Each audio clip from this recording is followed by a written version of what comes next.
तो पुण्यात्मा, परमात्मा को पाना बहुत आसान है, सतलोक में जाना बहुत आसान है, लेकिन काल भगवान ने जो हमारे ऊपर ये अननेसेसरी बोझ लाद रखा है, जैसे 56 प्रकार की पूजाएं, नाना प्रकार की रीति रिवाजें जिनका कोई औचित्य नहीं, हम बेमतलब अपना समय व्यर्थ करते थे। जैसे होली मनाते हैं, दिवाली मनाते हैं, अब इसमें के फंड शुरू कर दिया, बम भटकावेंगे, कितना प्रदूषण हो जाता है। किसी की आँख में डाला, आँख फूट गई, किसी के कपड़े जल गए, किसी के खेतों में पूड़ियाँ जल गई, किसी का घर में आग लग गई, और प्रदूषण निरा, और सारी रात बड़ कोई मरीज है, बीमार है, उसने वो परेशानी रहे। ये कोई खुशी का तरीका है? और फिर उद्देश्य क्या? बिला इस दिन भगवान श्री राम सीता ने लेकर आया था, दिवाली वाले दिन वापस आया था, और वह गई भी तो थी कड्डी सन 2 साल पाछे, फिर वो क्यों ना मनाया जिस दिन वह माँ दुखी रही, सारी उम्र तंग पाई। इस एक दिन के दिवाली वाले दिन ने के दे दिया सीता जी को, आजीवन भटकती रही, एक जंगल में टाइम पास किया, 2 बच्चों को लेकर के रहती थी। तो ये काल ने हमें ऐसा बना रखा है कि हम या तो भक्ति करें, नहीं करें तो ड्रामा सा करें, बस फिर इनको डाल दे इसमें 84 लाख नहीं। तो पुण्यात्माओं, परमात्मा कहते मेरे हंसा भाई, हंस रूप था जब तू आया, अपना स्वरूप भूल में भूलाता ते जीव कहाया। उस समय तू आया तो बहुत धनी था, अब तू निर्धन हो गया, अब तूने फिर से धनी बनना है, तभी तुम सतलोक जा सकता हो। जितनी कमाई लेकर आया था पुनों की, राम नाम की भक्ति, उतनी ही तो सैचुरेट हो जाएगा, भक्ति के धन से परिपूर्ण हो जाएगा जब वापस जाएगा। और उसके लिए कितना आसान, एक श्वास की कीमत बता दी, होय होय। तो पुण्यात्मा, आप कितनी पूंजी लेकर आए थे हिसाब ला लेना, और ये सिमरन आजीवन करते रहोगे। जब तुम भक्त सतलोक जाने योग्य होगे तो हम कितने धनी थे, अब हमने किस प्रकार उतना ही धनी बनना है। जैसे गीता जी अध्याय नंबर 8 के श्लोक नंबर 1 में गीता ज्ञानदाता से अर्जुन ने पूछा कि आपने जो 7वें अध्याय के 29वें श्लोक में जिस तत्ब्रह्म के बारे में जानकारी दी है कि उस तत्ब्रह्म को, कि उसके तत्ब्रह्म को और सारे अध्यात्म ज्ञान को और सभी कर्मों को जो जानता है वो केवल जरा और मरण से छूटने का ही प्रयत्न करता है। वो फिर संसार की किसी वस्तु की डिमांड नहीं करता, वो तो यहाँ से जन्म और मृत्यु और बुढ़ापे से डर के सतलोक जाना चाहता है। 8वें अध्याय के प्रथम मंत्र में अर्जुन ने पूछा कि फिर किम तत्ब्रह्म, वो तत्ब्रह्म क्या है। 8वें अध्याय के 3रे श्लोक में गीता ज्ञानदाता ने कहा कि वो परम अक्षर ब्रह्म है। अब 8वें अध्याय के 13वें श्लोक में अपनी भक्ति विधि बताई है कि मेरी यदि भक्ति करेगा तो ओम इति एकाक्षरम ब्रह्म व्यवहारन माम अनुसमरण ये प्रियाति तदंदेहम सयाति परमाम गतिम। मेरी साधना मुझ ब्रह्म का एक ओम अक्षर है, नथिंग एल्स, ओम मंत्र है, बस एक ओम मंत्र, और इसका अंतिम सांस तक स्मरण करना है, जब तक शरीर छूटे तब तक करना है। और परमात्मा भी कहते हैं राम नाम रटते रहो। कबीर परमेश्वर जी भी यही कह रहे हैं कि यही विधि है, यही विधान है, चाहे ब्रह्म की भक्ति करो चाहे परम अक्षर ब्रह्म की करो, विधान एक जैसा ही है। अब जैसे खिलाड़ी बच्चा है, चाहे जिला स्तर पर खेल है, नियम वही होंगे, चाहे वो राज्य स्तर पर खेलता है तो नियम वही रहेंगे। ये जो हठ योग, घर त्याग कर जंगल में बैठ जाना, खड़ा होकर तब करना, उल्टा पैर करके करना, ऊपर न पैर नीचे न सिर, या कहीं झरनों में बैठ जाना और धोने लगा कर तब करना, ये बकवाद थी सारी। परमात्मा कहते हैं नाम उठत नाम बैठत नाम सोवत जागबे, नाम खाते नाम पीते नाम सेती लागबे। यजुर्वेद अध्याय नंबर 40 के मंत्र 15 में स्पष्ट किया है कि वायु अनिलम अथ इदम अमृतम भस्मांतम शरीरम, ओम कर्तु समर किलबे समर कर्तुम समर, के ओम नाम का जाप काम करते करते सेवन करो, विशेष कसक के साथ श्रद्धा के साथ सेवन करो और मनुष्य जीवन का परम कर्तव्य जान के ओम का सेवन करो। वायु अनिलम यानी आपका जो प्राण है, जीव है, ये इतनी अमरता प्राप्त कर लेगा जो ओम नाम से होती है, और इसका बसमांतम शरीरम, शरीर अंत होने तक इसका सेवन करना है। और वही परमात्मा की वाणी यानी सच्चिदानंद घन ब्रह्म की वाणी तत्व ज्ञान बता रहा है कि नाम उठत नाम बैठत नाम सोत जागवे, नाम खाते नाम पीते नाम सेती लागवे। फिर बताते हैं कि राम नाम रटते रहो। कौन सा नाम? ये 3 मंत्र का। राम नाम रटते रहो जब तक घट में प्राण, यानी आखिरी सांस तक। कभू तो दीन दयाल के बनक पड़ेगी कान। तो कहने का भाव यह है कि जो गीता ज्ञान दाता कहता है कि मेरा एक ओम मंत्र है, नथिंग एल्स, इसके अतिरिक्त और कोई मंत्र जाप करने का नहीं है। जो तुम और करते हो ओम नमः शिवाय ऐसे ऐसे अपने आप बना रहे हो, विष्णु जी का सहस्रनामा, ये कोई मंत्र नहीं है जाप करने के। हरे कृष्ण हरे राम राधे श्याम सीताराम राम राम, ये मंत्र नहीं है। जब हम गीता जी को एक सत्य शास्त्र मानते हैं तो उसका अनुसरण भी करना चाहिए हमने, अन्यथा हम शास्त्र विदिता का मनमान आचरण कर रहे हैं। तो उसने क्या बताया है कि मेरा ते को मंत्र है, उच्चारण करके सेवन करने का, अंतिम सांस तक करता रहेगा तो मुझे प्राप्त होगा। 8वें अध्याय के 3 श्लोक में उसने बताया है कि गीता ज्ञानदाता ने कि वो परम अक्षर ब्रह्म है। अब यहाँ उस परम अक्षर ब्रह्म की साधना 17वें अध्याय के 23वें श्लोक में गीता जी में स्पष्ट किया है कि ओम तत्सत इति निर्देश है ब्रह्मण त्रिविध समर्थ है। सच्चिदानंद घन ब्रह्म ने माने उस परम अक्षर ब्रह्म की साधना, उसके प्राप्ति का ये 3 मंत्र के जाप का सिमरन का निर्देश है। निर्देश का अर्थ अंडरस्टूड है, डायरेक्शन है, नथिंग, इसमें अग्रम अग्रम नहीं, स्पष्ट है। और इसकी 3 प्रकार से त्रिविध है इसका सिमरन होता है। तत् और सत्य सांकेतिक है और इनका 3 ही तरीके से सिमरन होता है। जिनको सारनाम प्राप्त है, अब तीनों मंत्र मिलके चलते हैं उनके। ओम ब्रह्म का है, तत् ये अक्षर ब्रह्म का है, जिसको परब्रह्म भी बोलते हैं, अक्षर पुरुष भी कहते हैं। और सत ये सांकेतिक है, सत भी और तत् भी सांकेतिक। और सत है ये परम अक्षर ब्रह्म का मंत्र है।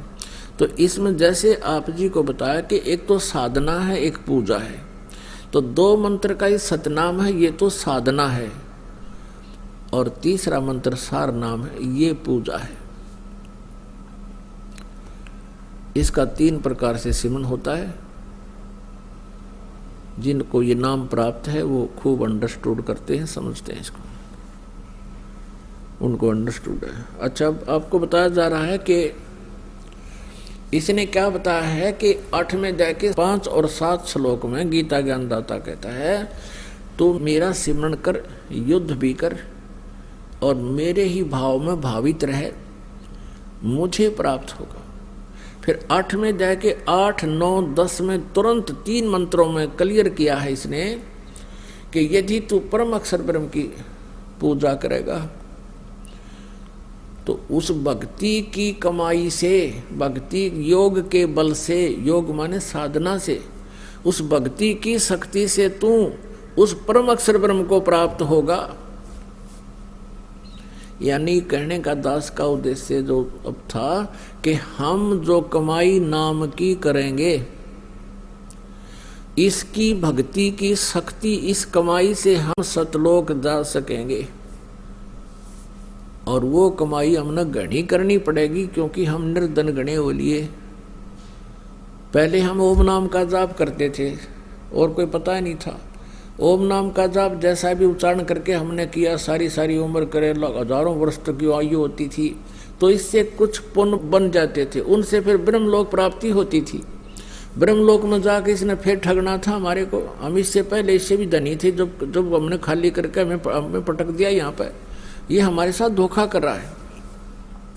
तो ब्रह्मलोक में गए, वहाँ भी फिर अपनी वह जेब में जो खर्च था, पूंजी थी, नाम की कमाई थी, वहाँ के सारे ठाठ, जैसे रेस्टोरेंट होते हैं ऐसे ये स्वर्ग हैं। रेस्टोरेंट में धनी व्यक्ति ही रुक सकता है जिसकी जेब में अच्छी मोटी हो, और फिर क्या होता है, उसी की सारा खर्चा उसी को देना होता है, कमरे का किराया भी, सारा खाना पीना सब चार्जेज, और धीरे धीरे उसकी जेब हल्की हो जाती है। फिर जब उसको पता लग जाता है कि जेब में 500 रुपये रह गए, किराया खिसक ले यहाँ से, तो वो सारी अपनी जेब कटवा के यानी उस होटल में बर्बाद करके वापस आ जाता है। ऐसे ये स्वर्ग और महास्वर्ग हैं, इस काल ने हमें धोखे में डाला हुआ है।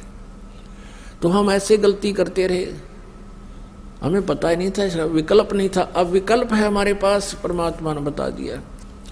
अपनी पूंजी को व्यर्थ नहीं करना है, किसी को आशीर्वाद नहीं देना, नहीं तो आप की पूंजी खत्म हो जाएगी। आपको आपने किसी के हाथ पे, सिर पे हाथ रख भी नहीं रखना, आपकी पूंजी जाए। पहले तो आप भी खाली थे और अगला भी खाली था। अब खाली बर्तन एक दूसरे को करें जाओ, न उसमें क्या आना जाना था, कुछ भी नहीं था। तो पहले तो आप किसी ना आशीर्वाद दो थे, ना अगले का कुछ लाभ होना, ना आपका हानि होनी थी। वो तो न्यू का न्यू थे, पैरेलल थे, अब तो दोनों खाली। तो अब आपने अपने टायर में, अपने पहिए में हवा भरनी शुरू कर दी, पंप दे दिया आपको दास ने। अब आप हवा भर रहे हो पंप से, और आपने अपने दूसरे मित्र की गाड़ी में अपने टायर से पाइप ला के उसका टायर में डाल दिया, ना वो चालन दोगा रहा ना आपका रहा, यानी आप भी खाली कर लिया पहिया। तो उसका प्रोसीजर ये है कि आप जी उसको भी पंप ही दिलवाओ कि इससे अपना हाथ से अपने प्रयत्न करके आप भी अपना भक्ति की ये जो हवा भरो, सिमरन करो। तो ऐसे आप जिन्हें अपनी भक्ति को बचा के रखना। जैसे माता गर्भ को रखे यत्न बनाए, ठेस लगे तो छन होवे तेरी ऐसे भक्ति जावे। जैसे किसी बहन को, माता को गर्भ रहा हो, अब वो ही जानती है उस गर्भ को कैसे सुरक्षित रखना होता है। धीरे धीरे चलती है, कहीं ऊंचे नीचे में पैर झटका लग जाए, मेरा गर्भ ना गिर जा। रात के समय भी, सोते समय, करवट बदलते समय भी उधड़ के पड़ती है, कहीं बच्चे पे दाब ना आगी हो। खाने पीने में भी कंट्रोल, संयम रखती है, तब वो एक पुत्र या पुत्री रूपी लाल प्राप्त कर लेती है। ठीक इसी प्रकार पुण्यात्मा आप जिन अपनी भक्ति को ऐसे संभाल के रखना है, जैसे माता गर्भ को रख है यत्न बनाए, और ठेस लगे तो क्षण हो जा, क्षीण हो जा। ऐसे भक्ति नसाए, ऐसे भक्ति नष्ट होती है आपकी। तो आप जी ने मर्यादा में रहना है, मर्यादा को तोड़ना नहीं है। इस प्रकार हम परमात्मा पाएंगे और सतलोक चले जाएंगे।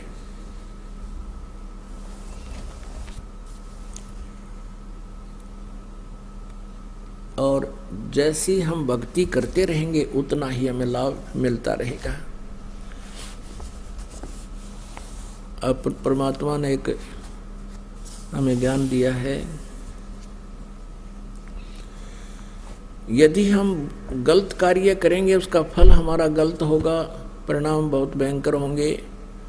और यदि हम परमात्मा की भक्ति करेंगे तो हमें बहुत लाभ होगा, परमात्मा का प्रोटेक्शन मिलेगा। क्या बताते हैं, मन तू पावेगा अपना किया रे, भोगेगा अपना किया रे। मन तू पावेगा अपना किया रे, भोगेगा अपना किया रे। अब यहाँ का विधान है प्रभु का कि जैसे तू कर्म करेगा वैसा ही फल मिलेगा।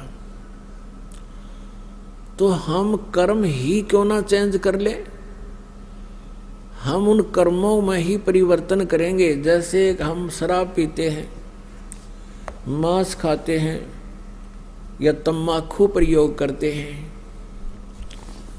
तो उसका परिणाम हमने भोगना पड़ेगा, वो सितम जुल्म हमने भोगने पड़ेंगे। तो हम अपने कर्मों में ही परिवर्तन करें और फिर सत परिवर्तन करें। फिर देखे तो क्या बताते, मन तू पावेगा अपना किया रे, भोगेगा अपना किया रे, मन तू पावेगा अपना किया रे, भोगेगा अपना किया रे। भाई राजा राम की कार उलंघी, गई सीता लंक मंझारे। राजा राम की कार उलंघी, गई सीता लंक मंझारे। सेतु बंधा जब से ना उतरी, वो चढ़ गए पद्म 18। मन तू पावेगा अपना किया रे, भोगेगा अपना किया रे, मन तू पावेगा अपना किया रे, भोगेगा अपना किया रे। लंका तोड़ी बिलंकार तोड़ी, वो महारावण से मारे। लंका तोड़ी बिलंकार तोड़ी, महारावण से मारे। 10 मस्तक रावण के काटे, विभीषण को राज दिया रे। मन तू पावेगा अपना किया रे, भोगेगा अपना किया रे, मन तू पावेगा अपना किया रे, भोगेगा अपना किया रे। प्रहलाद पैज परवान करी है, धर नरसिंह अवतारे। प्रहलाद पैज परवान करी है, धर नरसिंह अवतारे। दीन दयाल दया कर उतरे, एरणा कुश उदर विदारे। मन तू पावेगा अपना किया रे, भोगेगा अपना किया रे, मन तू पावेगा अपना किया रे, भोगेगा अपना किया रे।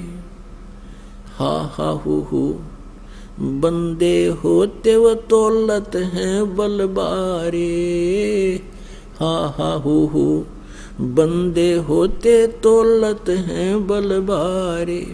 गज और गरहा बने भवसागर, 10 सेंस अधिकारे। मन तू पावेगा अपना किया रे, भोगेगा अपना किया रे। भाई श्वास घटो बलहीन भयो, तब जद खेच लियो मझधारे। श्वास घटो बलहीन भयो, जद खेच लियो मझधारे। अर्ध नाम रसना से टेरा, वो सुमरत है निरंकारे। मन तू पावेगा अपना किया रे, भोगेगा अपना किया रे। मन तू पावेगा अपना किया रे, भोगेगा अपना किया रे। नारद मुनि त्रिकाली योगी, जिन मन गर्भ किया रे। नारद मुनि त्रिकाली योगी, जिन मन गर्भ किया रे। पल में पूत बहतर जाए, ये रोवत केस उपाड़े। मन तू पावेगा अपना किया रे, भोगेगा अपना किया रे। मन तू पावेगा अपना किया रे, भोगेगा अपना किया रे। कृष्ण गुरु दुर्वासा होते 56 कोट सिंगारे। कृष्ण गुरु दुर्वासा होते 56 कोट सिंगारे। अम्बरीश के चले अपूठे वो दुर्वासा से हारे। मन तू पावेगा अपना किया रे, भोगेगा अपना किया रे। मन तू पावेगा अपना किया रे, भोगेगा अपना किया रे। भाई दुर्योधन और दुशासन को द्रौपदी चीर उतारे। दुर्योधन और दुशासन को द्रौपदी चीर उतारे।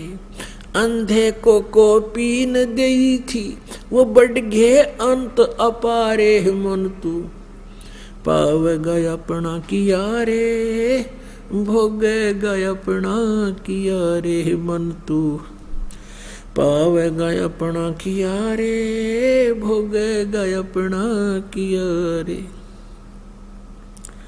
भाई भीष्म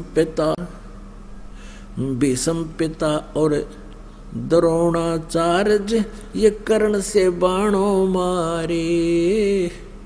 भीष्म पिता और द्रोणाचार्य ये कर्ण से बाणों मारे।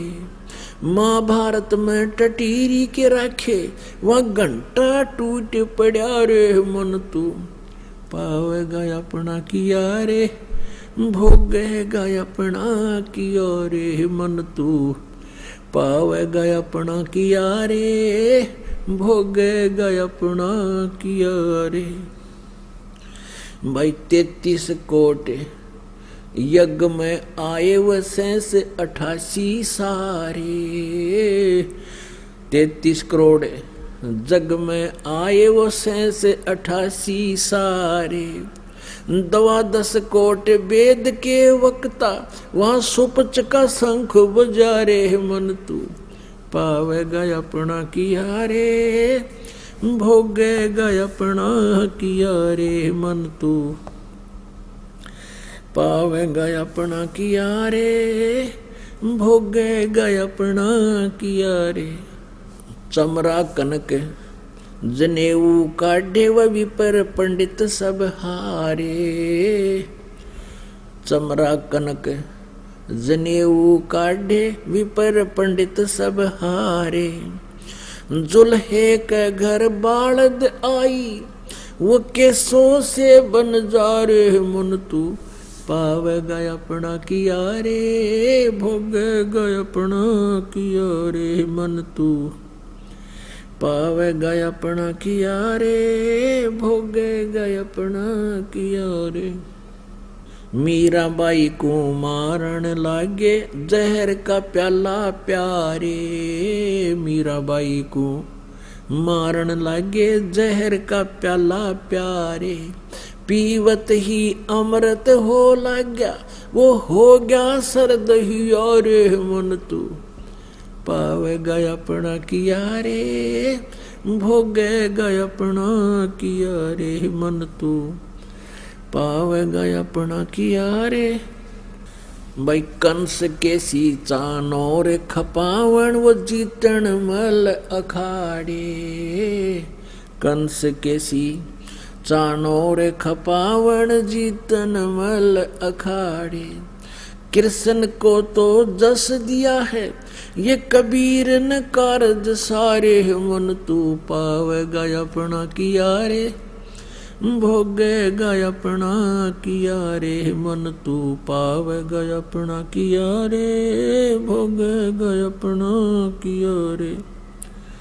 भाई शंखों कृष्ण करे खवासी धन तू सिरजन हारे। ये शंखों कृष्ण करे गुलामी धन तू सिरजन हारे। दास गरीब करे को सरवर ऐसा शीस हमारे। मन तू पावेगा अपना किया रे, भोगेगा अपना किया रे। मन तू पावेगा अपना किया रे, भोगेगा अपना किया रे। पुण्यात्मा परमात्मा जैसे अभी आपको दास ने बताया कि जिस कार्य को आप स्वयं अपने अपने आप कर रहे थे और सभी अपने बच्चों को सुखी देखना चाहता है और हर तरह से उनका बचाव की याचना भी करता है भगवानों से। जब तक हमें कोई प्रोटेक्शन नहीं मिलेगा तो हम यहाँ सुरक्षित नहीं हैं, हमारा जीने का कोई भी औचित्य नहीं है। ठीक है, ये धूल में लठ कितने दिन लग गया रहे, ये तुक्का कितने दिन लगा रहे, कोई आपत्ति ना आवे घर पे, और जिस दिन आवेगी उस दिन आपके पास प्रोटेक्शन कोई नहीं। जैसे ये बसंत ऋतु होती है और ग्रीष्म ऋतु होती है, तो जिनकी बसंत ऋतु चल रही है यानी जिसके पुण्यों का दौर चल रहा है, उनके पुण्य अच्छे हैं, पुण्यों का जब तक उन प्रभाव है तो उन पर आपत्ति नहीं आवेगी। तो जिस कारण से वे कोई प्रोटेक्शन नहीं करते, जैसे किसी व्यक्ति ने तो सर्दी की व्यवस्था कर रखी, को सर्दी के कपड़े रजाई बनवा रखी, और ना कोई गर्मी से बचने के लिए, ओलों से वर्षा से बचने के लिए कोई छान झोंपड़ी, कोई कुटिया मकान बना रखा हो, और वो बाहर आराम से रह रहा है किसी वृक्ष के नीचे या कहीं पर भी वैसे, तो ये सोच रहा हो कि मुझे कभी कोई आपत्ति नहीं आवेगी। जब तक वो बसंत ऋतु है तब तक उसने कोई आवश्यकता नहीं सर्दी के कपड़े की, और जब आवेगी कड़ाके की सर्दी उसकी गांठ बांध देगा सर्दी, और नमूनिया होगा, ब्रैनमटी होगा, मरेगा। तो ऐसे ही जब तक हमारे जिन पुण्य हैं तब तक तो हम परवाह नहीं करते कि हमने रजाई की भी आवश्यकता है, हमें चाहिए कोई प्रोटेक्शन। और जब ये सर्दी आवेगी, कर्मों की सर्दी जब आवेगी, जिन पर ये पाप कर्मों का दौर शुरू होगा, फिर उसको पता चलेगा प्रोटेक्शन ना करने वाला फिर नमूनिया होकर मरेगा। तो ऐसे ही जब तक हम सत साधना नहीं करते, पूर्ण परमात्मा की भक्ति नहीं करते, तो हमारे ना परिवार का प्रोटेक्शन ना अपना प्रोटेक्शन। और जब हम इस पर कबीर परमेश्वर की सत साधना करेंगे, पूर्ण संत से लेकर के सच्चे मन से मर्यादा में रहते हुए भक्ति करेंगे, तो आपको सुरक्षा कवच मिल गया। फिर आपका जीने का उद्देश्य ही कुछ भिन्न होगा। पुण्यात्माओं, अब आपको जो ये कुछ उदाहरण दिए हैं शब्द के माध्यम से परमात्मा ने, उनमें यही बताने की चेष्टा की है कि जब तक आप जी अपने स्तर पर प्रयत्न करते हो वो सीमित है, और फिर भी जब एक व्यक्ति स्वयं अपने प्रयत्न से हार लेता है, थक लेता है, फिर वो परमात्मा की ही खोज करता है। उसको मालूम होता है कि भगवान हमें सुख देता है। जैसे